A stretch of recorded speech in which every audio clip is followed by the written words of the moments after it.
Assalamualaikum everyone, welcome back to my YouTube channel. Today we are making the delicious ramen. তাই ফার্স্টে এখানে হচ্ছে আমরা চিকেন গুলোকে ম্যারিনেট করে নিব। এটাকে ম্যারিনেট করে এক পাশে রেখে দিব 20 মিনিটের জন্য। পাশাপাশি চুলায় আমি এখানে গরম পানি বসিয়ে দিলাম। পানিটা বলক চলে আসলে এখানে আমরা হচ্ছে 3 প্যাকেট নুডলস রান্না করব আজকে। নুডলসটাকে প্যাকেট থেকে বের করে নিলাম। আমরা আজকে ইউজ করব মিস্টার নুডলস এর নুডলস।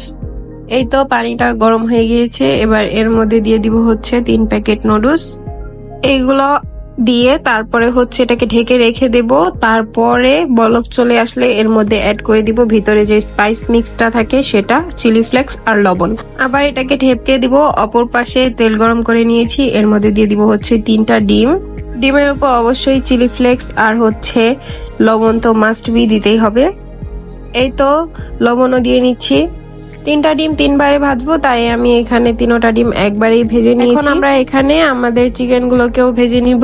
আমরা যে কড়াইতে ডিম ভেজেছিলাম সেটার মধ্যেই, যেহেতু আমরা চিকেন গুলোকে ম্যারিনেট করে রেখেছিলাম তাই এর মধ্যে ভালোভাবে মশলাগুলো ঢুকেছে।